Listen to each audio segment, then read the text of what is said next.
Good morning. Happy International Workers' Day, everyone.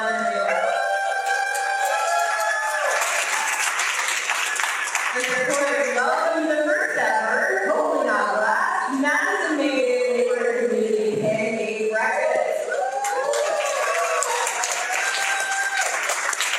I hope you all are enjoying the delicious pancakes, which were, I should say, graciously donated by a Taco Monterey restaurant. They give a big shout out. And for my vegans in the house, some graciously donated food also from UE Local 1186.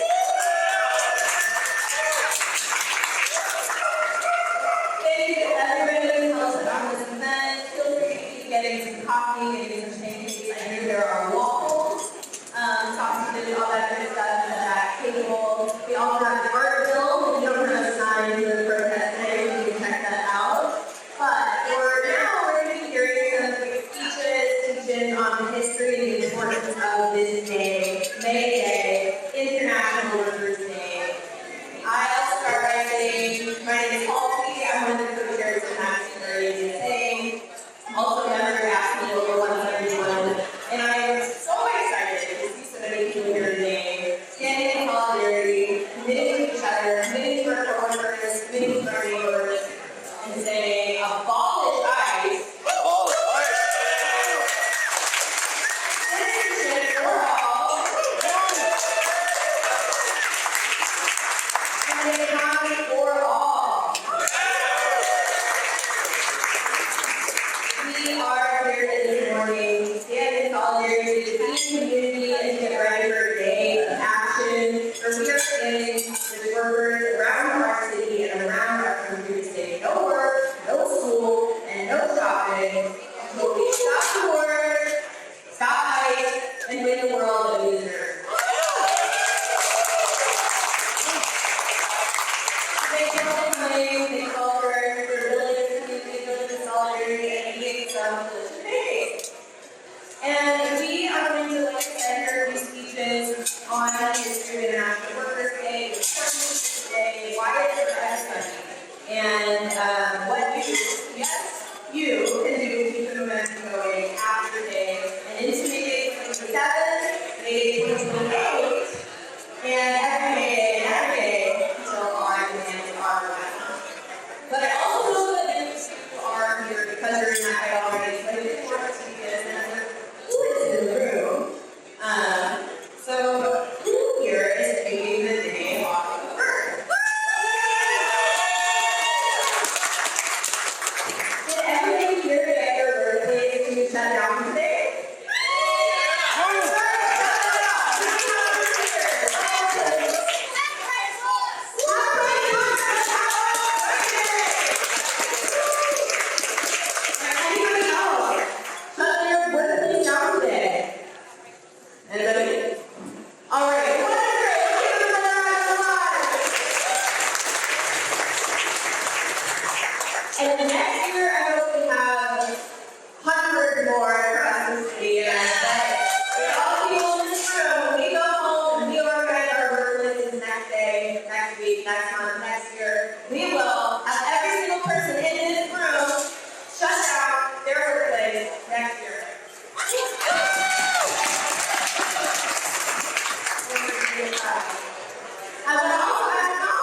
knows why we're here today? Why are we here today? It's May Day. May Day is International Workers' Day. I'm sure most of you are familiar with our good old-fashioned American Labor Day in September. The rest of the world celebrates their International Working Day on May 1st. And in a strange twist of fate, the rest of the world celebrates Labor Day on May 1st because of the sacrifices of American workers. On May 1st, 1886, following the example of workers in Australia, workers in Chicago, in Milwaukee, and in Cincinnati all went out on a general strike demanding the 8-hour day. The central demand was 8 hours of pay for 8 hours of work without any reduction in pay. As of right now, we sort of have an 8-hour work day. I know plenty of us are working much longer than that. The central demand in 1886 was 8 hours for work, 8 hours for rest, 8 hours for leisure. And the central part of that was that you don't lose any pay when you're reducing your day from 12 hours to 10 to 8. And in Chicago, this general strike was led by immigrant workers, primarily German and Polish. It lasted 13 days.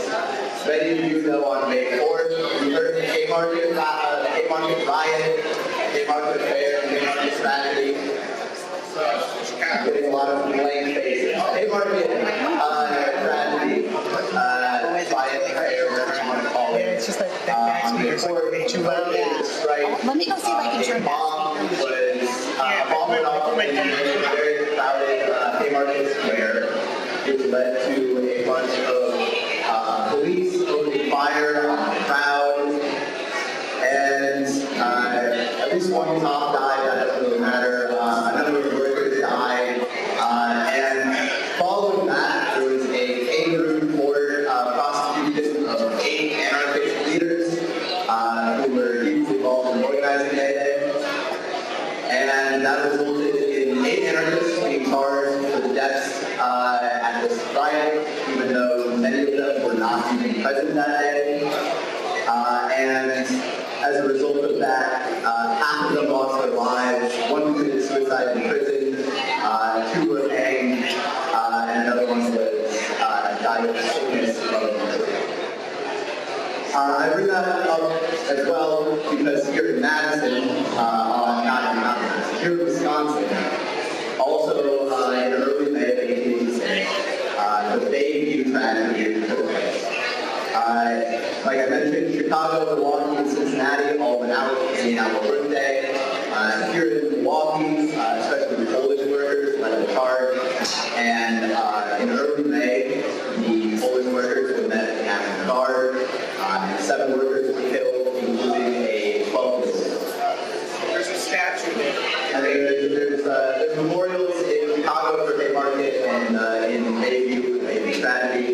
And it's just important to remember that the reason that we celebrate May Day is because workers before us have fought and died for us to have things like the 8-hour workday, like a regular weekend. Every single day the labor movement has made has been a game of blood, has been a game of sweat, has been a game of tears. And it is also important to remember that the example that these American workers set with losing their lives, leading the charge, was inspiration to the entire world. And unfortunately, the labor movement in the U.S. kind of made that by being like, we're going to do our own thing on Labor Day. Our own Labor Day in September, which is why it's so important for us to reclaim May 1st International Workers' Day. Why it's important for us to take action this year, next year, 2028, however long it takes for us to undo this mess we have gotten into. It is only the movement of the workers, as has been shown by Haymarket, by the 8-hour day, it's only the movement of workers that can gain these things. The 8-hour workday was not gained through legislation, through pride in work. It took mass action, it took strikes, and that's why we're doing it. All around the world, May 1st is celebrated as International Workers' Day. There are demonstrations taking place all around the world today. I hope that we feel one. I want to remember the fact that today is a day of great history. We are walking in the footsteps of great leaders who went before us, great workers who went before us. There is a movement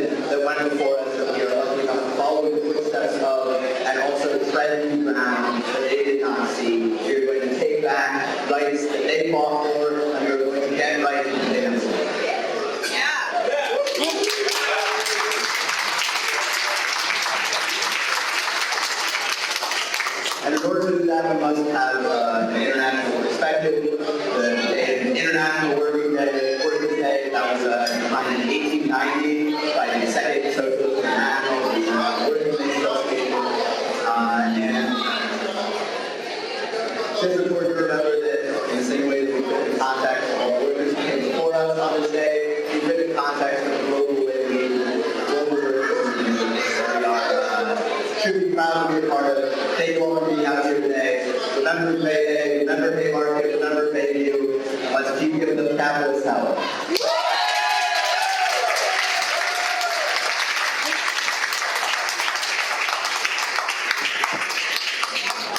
All right, thank you, Erin. Our next speaker is Karen Barrutia-Coleman, who is a member of the Voces del Puerto Rapid Response Team. Let's give another round of applause for her. And that is all within for May Day, who will be speaking about the importance of the day for everyone. Thank you, Karen.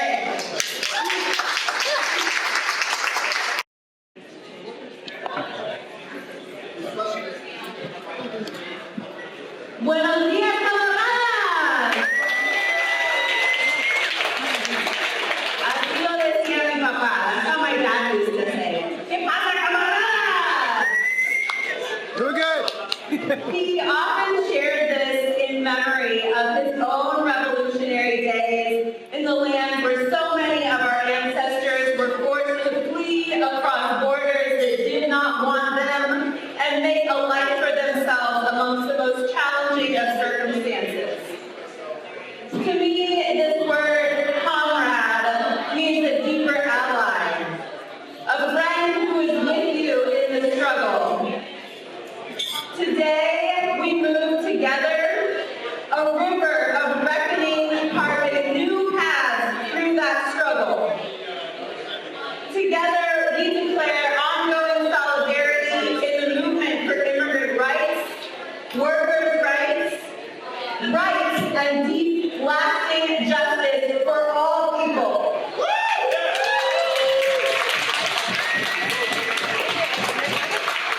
It is good to be together in this movement, and it is good to be with you on this May Day morning. I am grateful and honored to join you as a volunteer with Voces de la Frontera as we prepare to march and move towards a powerful demonstration on this day of solidarity, truth, and power. Thank you to DSA for gathering us in connection and offering us the sweet specimens of pancakes this morning. I recognize the intentional, comprehensive organizing that you have been doing in our city, this continuation of a legacy of activists working for concrete change, and I am excited to begin today's event here together with you.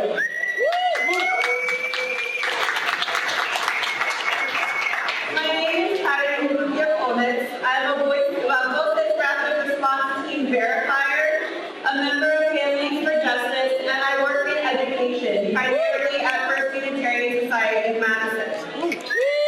I share these aspects of my community involvement because I see them as all coming together today. Today is for all of us. And we strike in solidarity with immigrants, recognizing that justice for them is intertwined with workers' rights and practices that will bring about a future in which all people can truly thrive. I first connected with Voces shortly after the 2024 election, in which we knew that campaign promises made real would have drastic and dangerous consequences for our immigrant communities.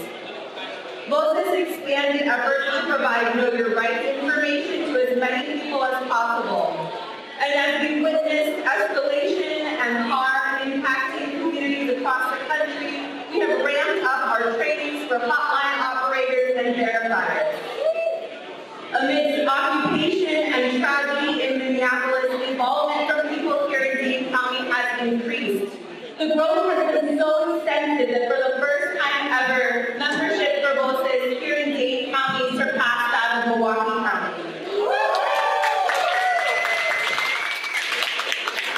It has been beautiful to witness increased donations, fundraisers, and awareness for the impactful support that Voces is providing for our immigrant communities right now. From operating a hotline and training verifiers matters to navigating the legal and financial needs of families affected by detentions, Moses is enacting care for community members in real time.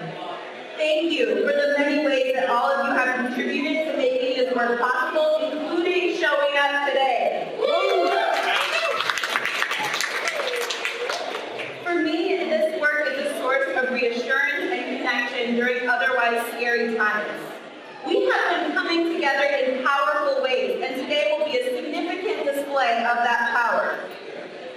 As a mother and a member of Families for Justice, I am especially excited to be joining the youth in our community as they boldly declare how greatly these issues impact them as well.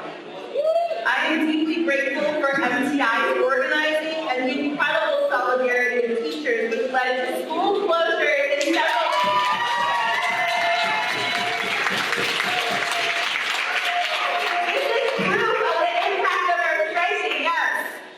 While we acknowledge the challenge this may place upon families for the day, I hope we will hold on to a vision of how our collective organizing can create direct economic effects and pursue that as a vision for lasting change. With students emerging from 2 local high schools and young activists from as early as preschool on the streets this May Day, we affirm the necessity and value of young people's involvement in movement work. May Day has a long history of youth leadership, and I am encouraged by so much of what I hear from today's young people in organizing spaces. As families, we recognize that our children and youth cannot escape the realities of what is taking place in our country, and it is our responsibility to have the challenging conversations that will drive them as well to pursue policies and programs that enact deep care for all community members. I see these values blossoming in the children around me, and it gives me hope. I am also aware that my responsibility as a parent, as a community member, and as an activist in this time requires me to continue pushing towards that future now. If we are to be good ancestors for the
Together we gather, we march, and we move towards these goals. And I'm going to invite you to repeat these after me. Abolish ICE! Abolish ICE! Citizenship for all! Citizenship for all! An economy for all! An economy for all! Stop 287G! Stop 287G! ICE out of our courts! ICE out of our courts! Out of our schools! Out of our schools! Out of our communities! Out of our communities! Close Milwaukee's detention center! Close Milwaukee's detention center! My 7-year-old can often explain things better than me, and I invited them to craft a few words to share with you in closing today. These are the words from Cosmic, age 7. Today is a day of strikeness. Strikeness! Today we will strike against violence. If we don't strike, we will not have freedom, and our people will be poor. In the future, we get no violence and no things that can hurt people. We take care of each other by not trying to hurt others. Everybody has what they need. May it be so.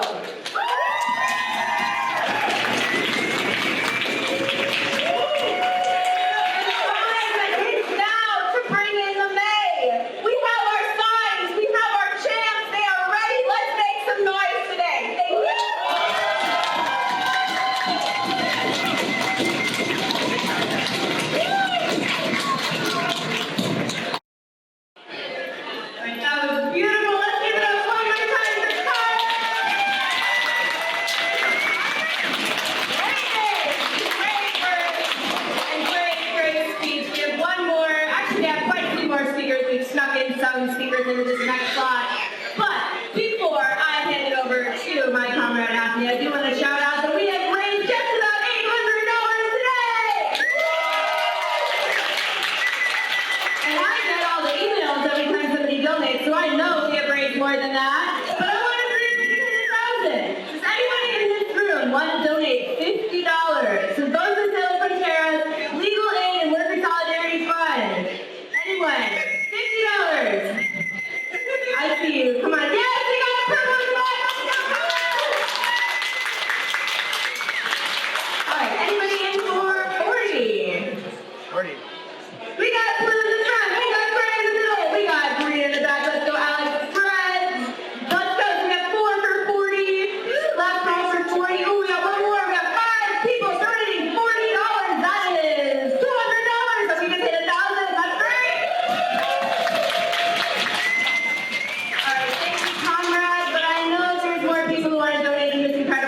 Incredible work to that fund does to make sure that people have the support that they need. So does anybody want to donate $30? $30 to the Boston Sales Frontera Legal Aid and Worker Solidarity Fund. I'll do it. We got Mason in the front. Shout out Mason on the AV and on the carrying all the stuff here. And truthfully, we're donating $30. Got another one in the back. I got 2 for 30. Who else is in for 30? We got 3 for 30. $90. Maybe they get one more and bring 100. Who else can donate $30? All right, we got Anthony in the front. Yeah, I think that's 5 for 30. All right, who can donate $20? I'll donate $20. All right, now my hands for $20.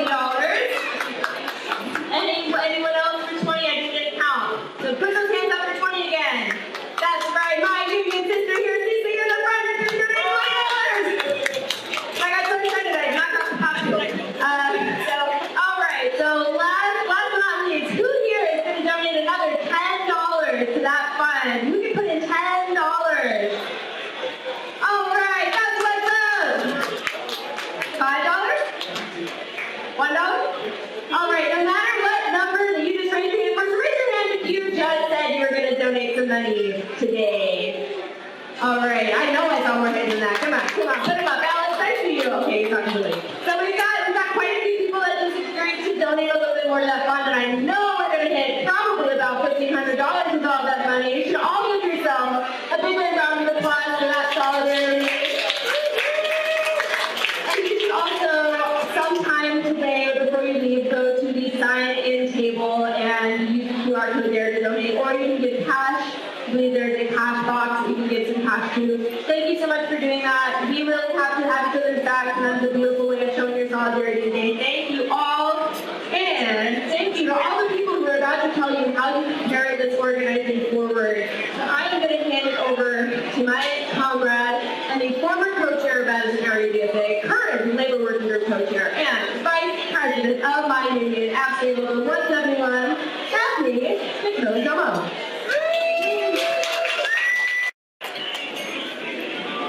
All right, so I'm gonna bring up a few other speakers in a minute here to tell you a little bit about all the incredible organizing happening in our city.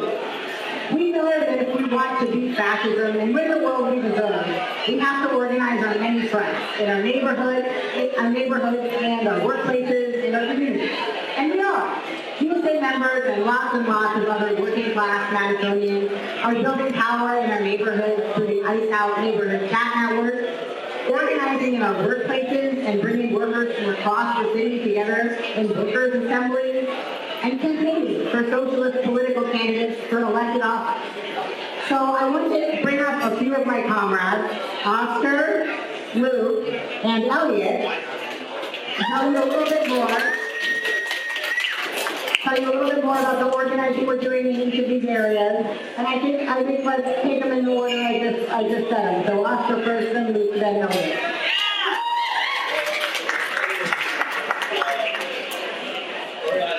Hello everybody, my name is Oscar. I hope everybody's been enjoying the pancakes today. I want to take this opportunity anytime anyone gives me a podium to thank the people in the back that are not seen, that are doing all the hard work to get to this breakfast today. I started organizing out of the meeting that DSA organized in the Labor Temple, where we had 400 people show up to make the Ice Out community signal chats.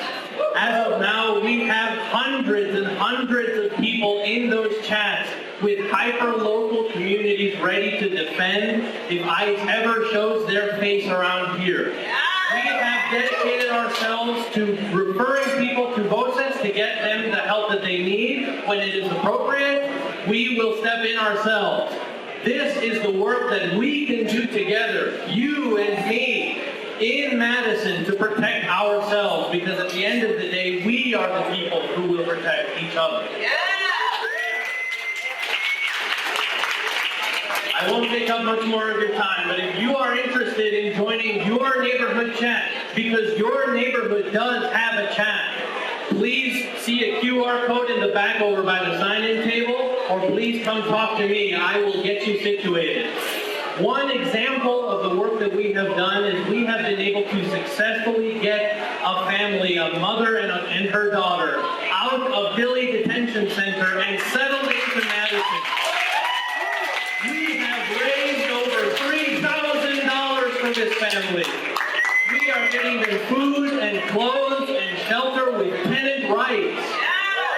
This is because of the work that you all can bring to this community. So I am very, very proud to be speaking to you here today. Please come see me if you have any questions about this work, and please go check out those QR codes in the back. Solidarity forever.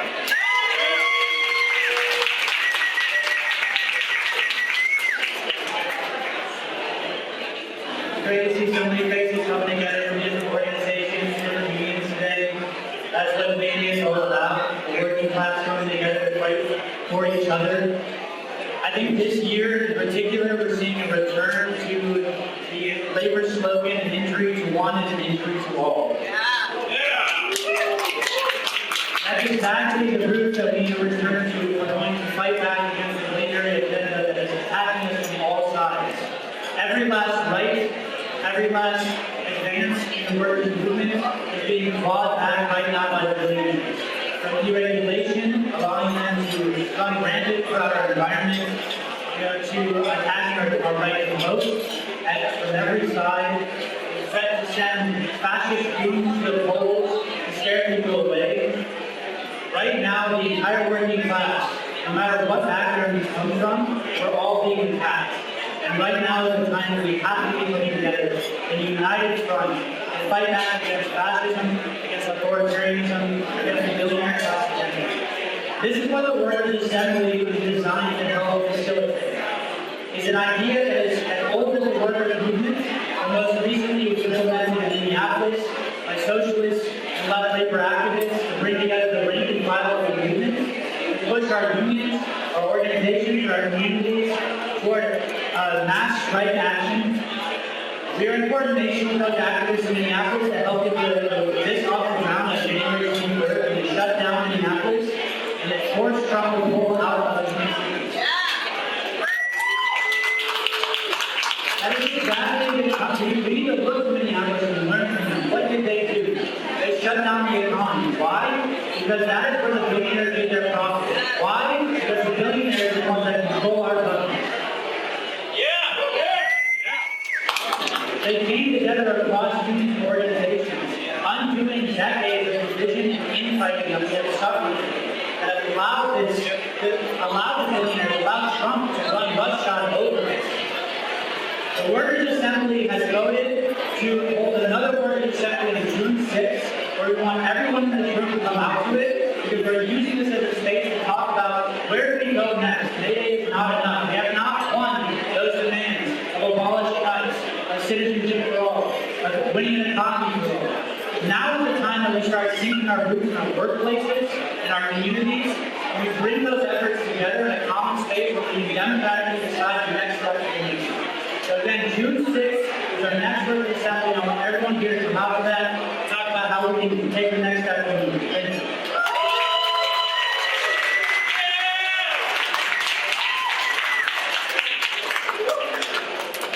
Hello, everyone. My name is Elliot, and I'm from Madison Area DSA's Electoral Working Group. You might have heard about our longtime member, Francesca Hong.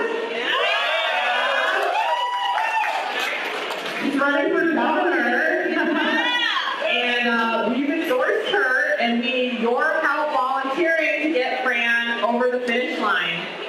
And I'll also share that since Fran is resigning from her seat in the state assembly, our DSA has also endorsed former Alder Juliana Bennett for assembly. Juliana, can you stand up?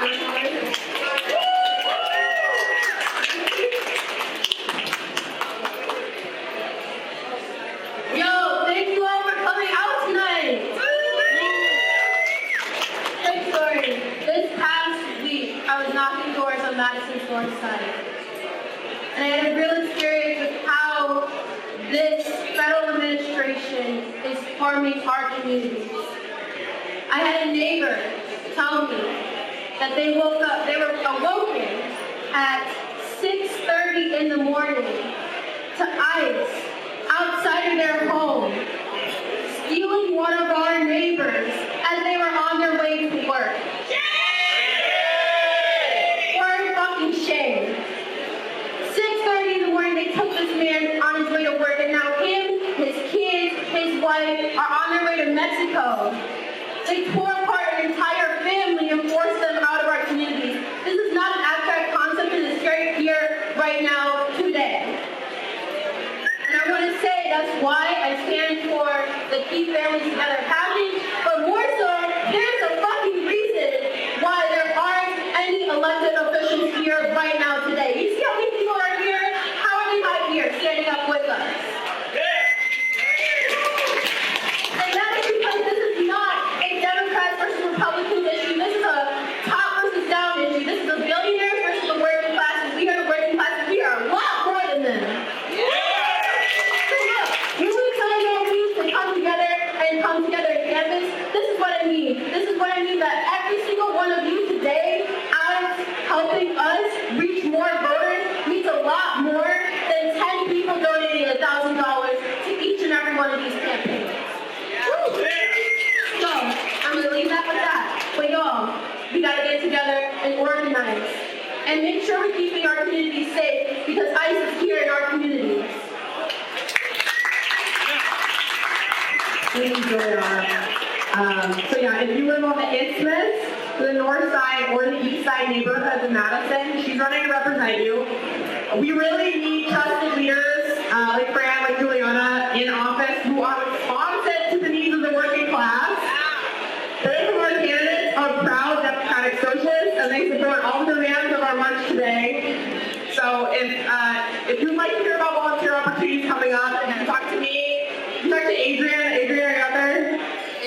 Okay, or Juliana, we're gonna build union power, we're gonna build community power, and we're gonna build political power. We need working people organizing in each of those areas if we want to win justice in Wisconsin. So let's get it done.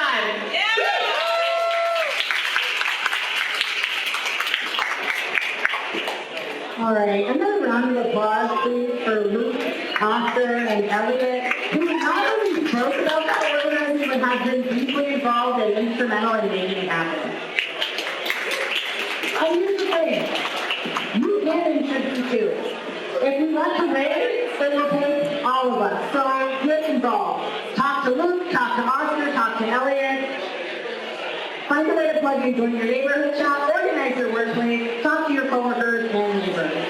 And before I go, I do want to talk about one way that I've been organizing in my workplace, which is right here at UW Madison, with the Ice Out UW Coalition, which is a group of campus labor unions, Acting 171, UFAS, and TAA, and a student group for demanding that UW stop contracting with companies that collaborate with ICE, get SWAT and other surveillance off our campus, and devote resources to protecting vulnerable staff and students from ICE. We are having a rally right after this, 11 a.m. on East Campus Mall. That's the grassy area running from the Gordon Commons. And then we'll march to Library Mall at 11:45 to join the Vote de la Frontera rally. If you're a campus worker or a student, I hope to see you there. And if you're not, I also hope to see you there. Community members, very welcome. So get involved, get organized, talk to your coworkers, talk to your neighbors, talk to Oscar, Luke, and Elliot, and enjoy the rest of your meeting.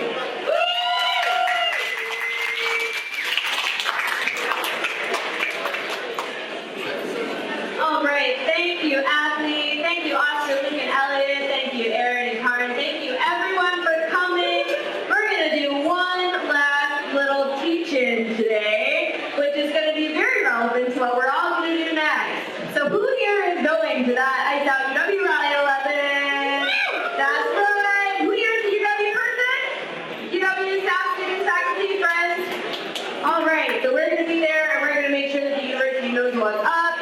And then we're going to be joining the big, beautiful Day Without Immigrants rally in March at Library Mall, march to the Capitol, and then we'll be in the Capitol too. But you know what we need to have a good rally and a good march? We need some good chants.